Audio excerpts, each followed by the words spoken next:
ರಾಜ್ಯದಲ್ಲಿ ಹೊಸ ವರ್ಷ ಸಂಭ್ರಮಾಚರಣೆಯ ಸಂದರ್ಭದಲ್ಲಿ ಯಾವುದೇ ಅಹಿತಕರ ಘಟನೆಗಳು ನಡೆಯದಂತೆ ಕಠಿಣ ಭದ್ರತಾ ಕ್ರಮಗಳನ್ನು ಕೈಗೊಳ್ಳಲಾಗಿದೆ ಅಂತ ಗೃಹ ಸಚಿವ ಡಾಕ್ಟರ್ ಜಿ ಪರಮೇಶ್ವರ್ ಅವರು ಹೇಳಿದ್ದಾರೆ.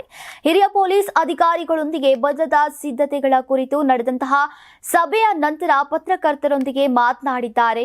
ಪಟ್ಟಣದಾದ್ಯಂತ ಒಟ್ಟು 20,000ಕ್ಕೂ ಹೆಚ್ಚು ಪೊಲೀಸ್ ಸಿಬ್ಬಂದಿಯನ್ನ ನಿಯೋಜಿಸಲಾಗುವುದಾಗಿ ತಿಳಿಸಿದ್ದಾರೆ.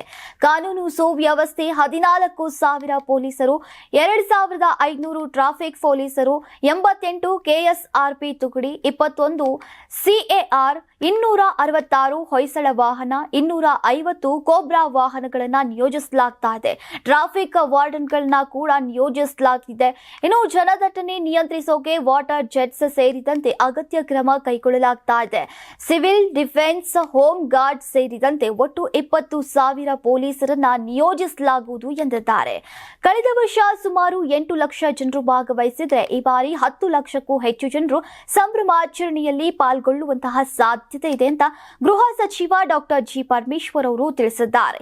ಎಂಜಿ ರಸ್ತೆ, ಬ್ರಿಗೇಡ್ ರೋಡ್, ಇಂದಿರಾನಗರ, ಕೋರಮಂಗಲ ಮತ್ತು ಎಲೆಕ್ಟ್ರಾನಿಕ್ ಸಿಟಿಯ ನಿಲಾದ್ರಿ ರಸ್ತೆ ಪ್ರಮುಖವಾಗಿ ಜನ ಸೇರುವ ಸ್ಥಳಗಳು ಅಂತ ಗುರುತಿಸಲಾಗಿದೆ. ಸಂಭ್ರಮಾಚರಣೆಯ ನಂತರ ನಾಗರಿಕರು ಸುರಕ್ಷಿತವಾಗಿ ಮನೆಗಳಿಗೆ ತೆರಳೋಕೆ 8 ಕಡೆ ವಿಶೇಷ ಸಾರಿಗೆ ವ್ಯವಸ್ಥೆಯನ್ನ ಒದಗಿಸಲಾಗ್ತಾ ಇದೆ.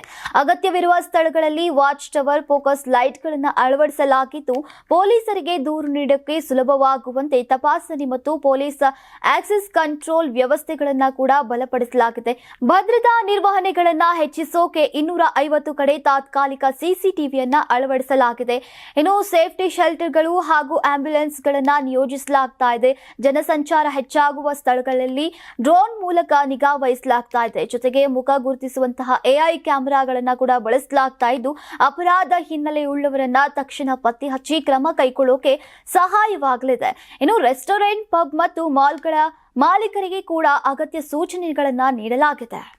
ಯಾರಾಗ್ತಾರೆ ಎಂಎಲ್ಎ ಅಭ್ಯರ್ಥಿ 2028 ಶೀಘ್ರದಲ್ಲೇ. ಪ್ರತಿದಿನ ಒಂದೊಂದು ಕ್ಷೇತ್ರದ ಟಿಕೆಟ್ ಆಕಾಂಕ್ಷಿಗಳ ಸಂಪೂರ್ಣ ಮಾಹಿತಿ ಪೊಲಿಟಿಕಲ್ ಜರ್ನಲಿಸ್ಟ್ ಕೆಎಂ ಶಿವಕುಮಾರ್ ಅವರಿಂದ. ಕರ್ನಾಟಕದ ನಂಬರ್ 1 ಡಿಜಿಟಲ್ ಮೀಡಿಯಾ ನಿಮ್ಮ ನೆಚ್ಚಿನ ಕರ್ನಾಟಕ ಟಿವಿಯಲ್ಲಿ ಮಾತ್ರ.